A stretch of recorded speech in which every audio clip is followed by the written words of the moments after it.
3 नियम बना लो। कभी भगवान शंकर की बड़ी करुणा हो जाए, भगवान शंकर की बड़ी उदारता हो जाए, भगवान शंकर की बड़ी कृपा हो जाए, बड़ी कृपा हो जाए, भगवान शंकर जिस दिन तुम्हारे ऊपर बड़ी कृपा कर दे, किसी सोमवार को 3 नियम बना लो। जिस दिन मेरा भोले बाबा तुम पर कृपा कर दे, उस दिन सोमवार का एक नियम बनाओ कि महीने का एक सोमवार मुझे ऐसा करना है, 3 नियम धारण करना है महीने के सोमवार को। पहला, सुबेरे जाकर शंकर भगवान को 1 लोटा जल चढ़ाना है। दूसरा, दोपहर के समय पर जाकर मुझे बेलपत्री के वृक्ष के नीचे एक चावल का दाना रखकर बेलपत्री की 7, 11, 21, 108, 51 जितनी परिक्रमा आप लगा सकते हो वो लगाना है। और तीसरा, बेलपत्री के वृक्ष के नीचे और शंकर के मंदिर के दरवाजे पर मुझे एक घी का दीपक लगाना है। बस ये 3 नियम जिसने महीने में एक बार ले लिया, समझ लो उसको पीछे हटने की जरूरत ही नहीं, वो आगे ही बढ़े। महीने के किसी एक सोमवार का ऐसा नियम बना लो कि मुझे 3 नियम धारण करना है। महीने के किसी भी एक सोमवार को, हम ये नहीं कहेंगे कि तुम सोमवार 5 पढ़ रहे हैं तो 5 को करो, 4 पढ़ रहे हैं तो 4 को करो, 3 पढ़ रहे हैं तो 3 को करो।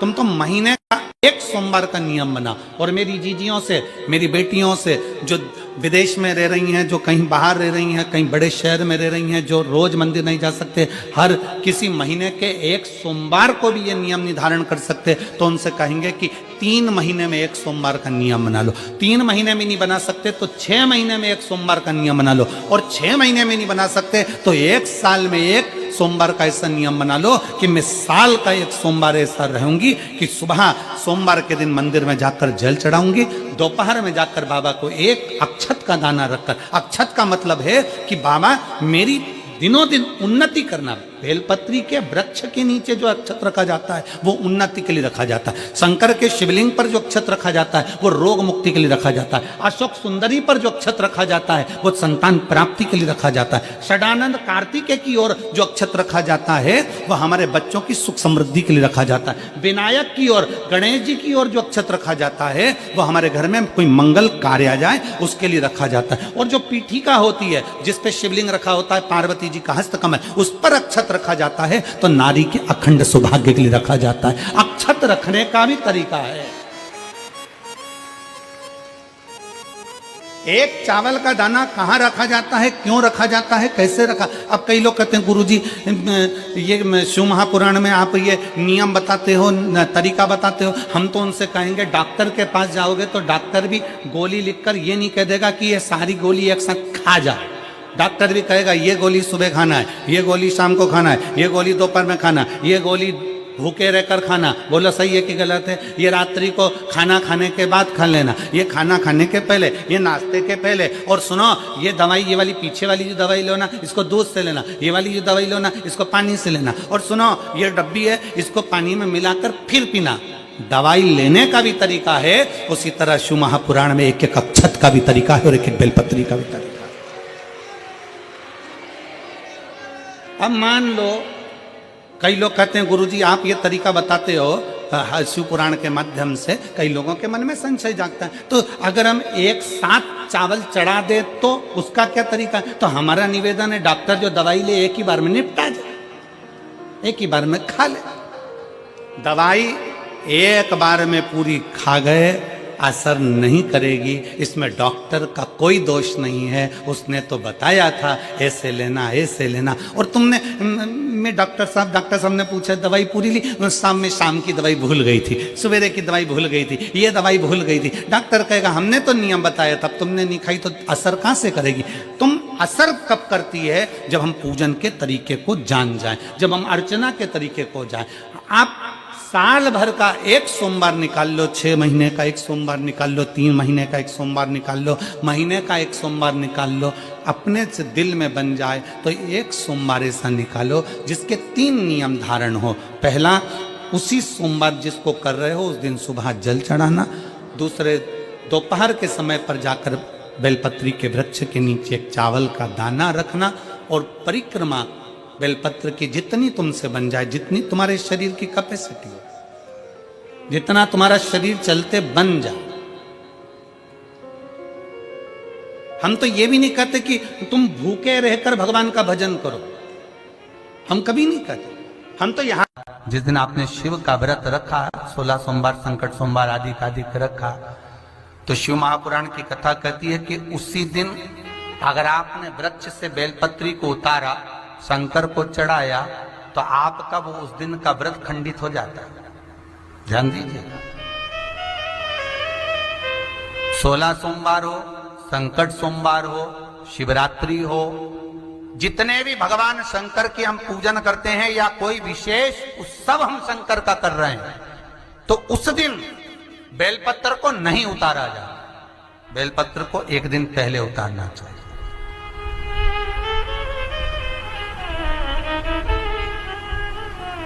धोकर, साफ कर कर, निर्मल वस्त्र में उसको संजो कर रख देना चाहिए।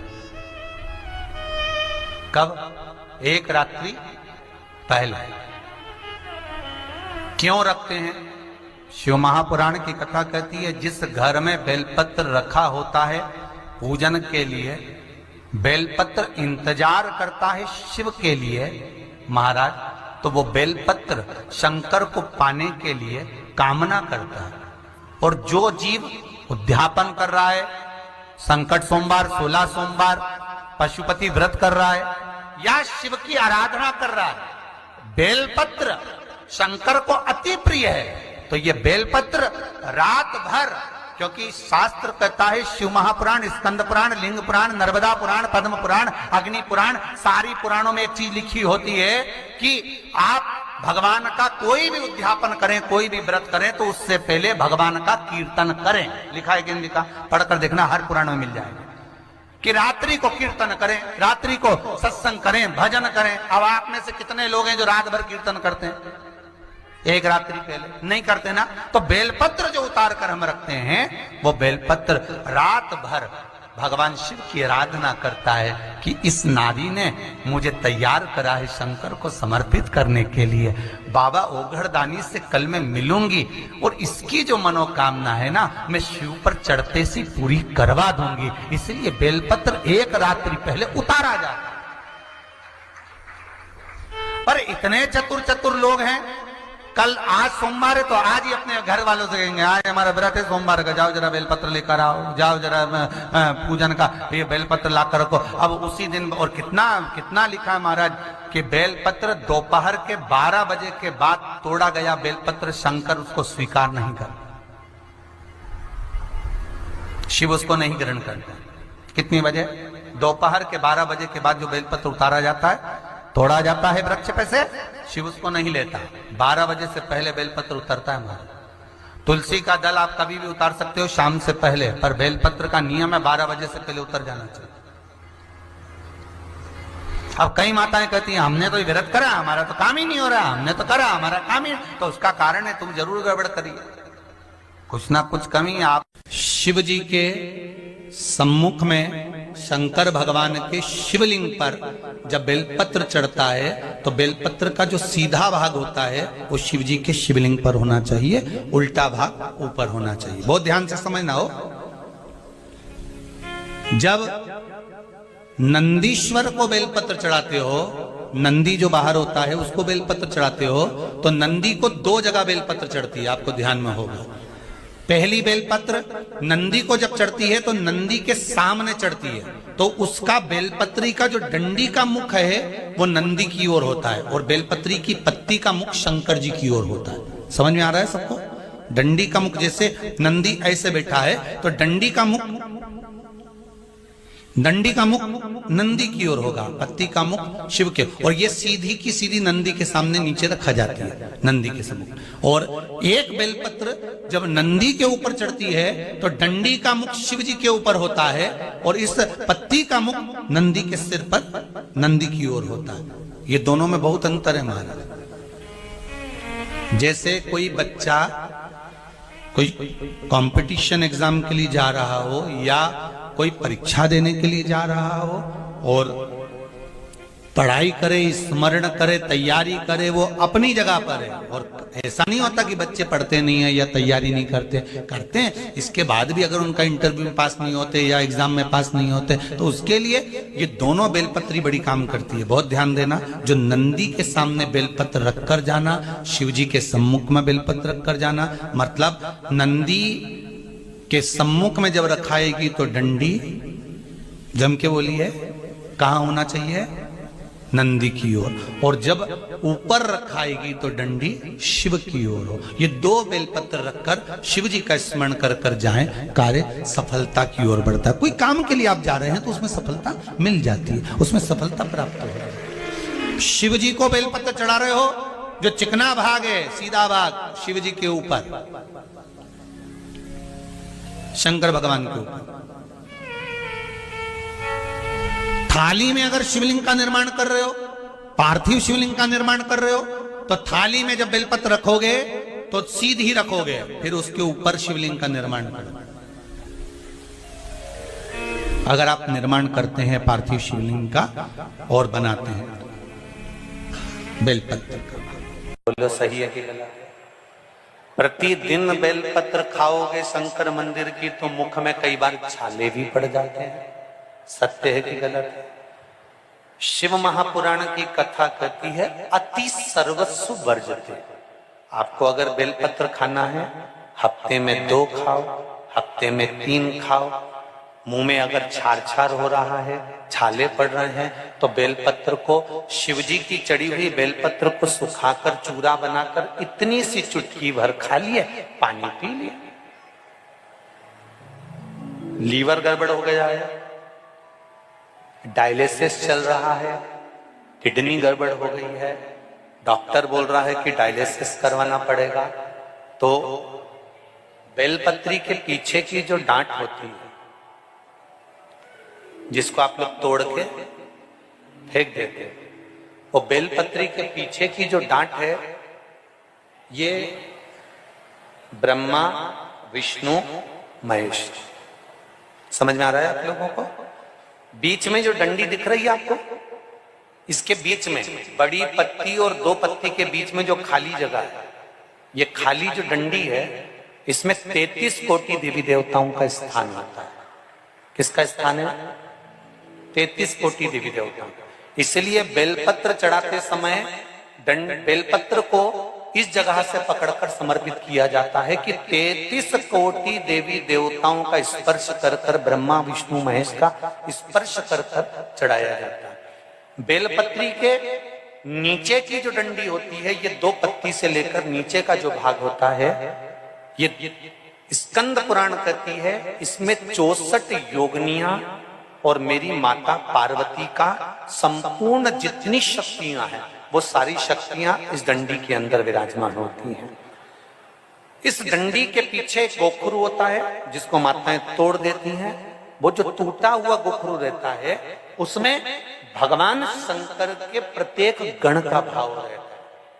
इनका काम क्या रहता है? जब शरीर में किसी व्यक्ति के जीवन में जब दुख तकलीफ या रोग बढ़ता है, तो वो गोखरू जो नीचे का रहता है, वो टूटा हुआ गोखरू अशोक सुंदरी वाली जगह पर चढ़ाकर हफ्ते में 2 बार उसको चबा चबा कर अगर खा लिया जाए तो डायलिसिस की जरूरत नहीं पड़ती, डायलिसिस छूट जाता है, लीवर और किडनी काम करना प्रारंभ कर देते।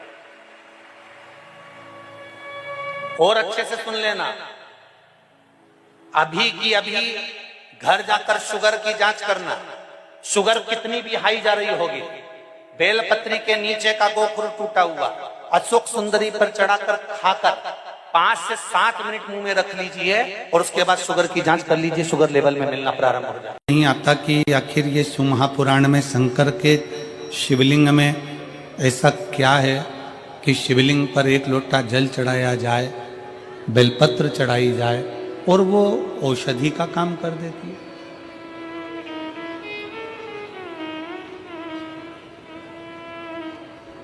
ऐसा शंकर भगवान की कथा में ऐसा क्या है कि जो दिल से श्रवण करने बैठता है, दिल से सुनने के लिए बैठता है और शंकर की कथा उसका भंडार भर देती है।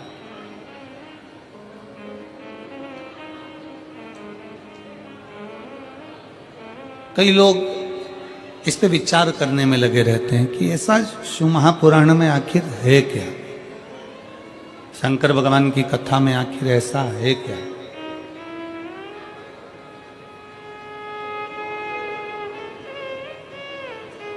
और फिर निवेदन है, कहानी कथा उसकी होती है जो संसार में है ही नहीं। शिव महापुराण की कथा कहती है कि शंकर भगवान की ये शिव पुराण ये कथा नहीं, ये कहानी नहीं, शिव महापुराण तो स्वयं शंकर का एक स्वरूप है। जब हम सुनते हैं तो शंकर को अपने करीब में बुला लेते हैं और अपने पास। पुराण की कथा कहती है आपका चेहरे की दशा, हाथ जो जल चढ़ा रहा है उसका कंपन, जो पात्र आया है उसकी दशा, और आपने जो अपने घर का मटके का, हंडे का, बाल्टी का एक लोटा जल शंकर को जो चढ़ाया, वो जल से भगवान शंकर समझ जाते हैं कि तुम्हारे घर की दशा क्या है और तू क्या मांगने आया है और तुझे देना क्या है।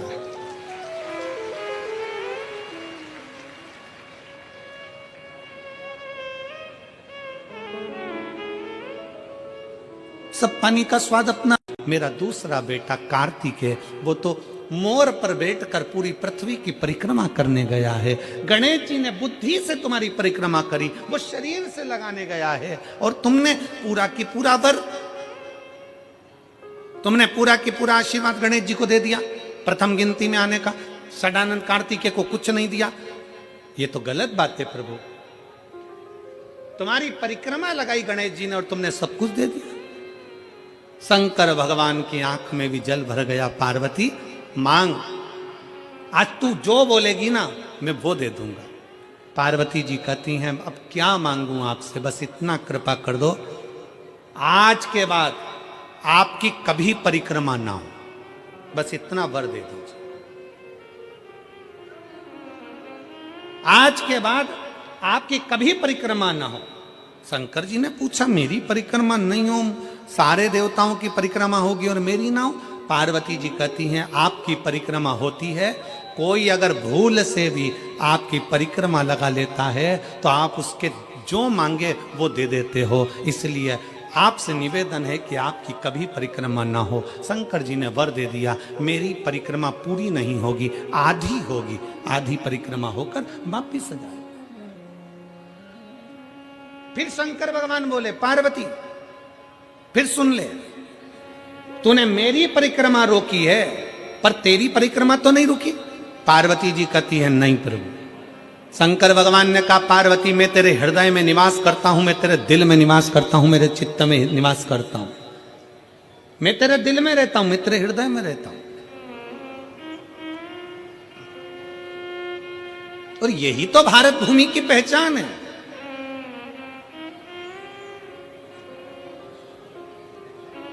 यही भारत भूमि की पहचान है।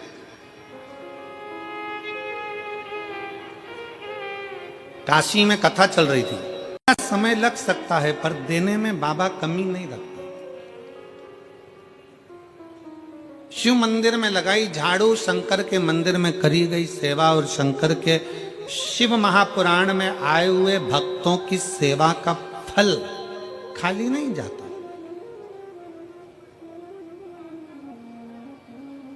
हम अन्य जगह का तो नहीं कर सकते, हम दूसरे स्थान का तो वर्णन नहीं कर सकते, पर शिव महापुराण की कथा पंडाल में बैठकर जो सुनता है, जो आस विश्वास लेकर जाता है, देवाधिदेव महादेव 3 महीने में वो पूरा करता जरूर है।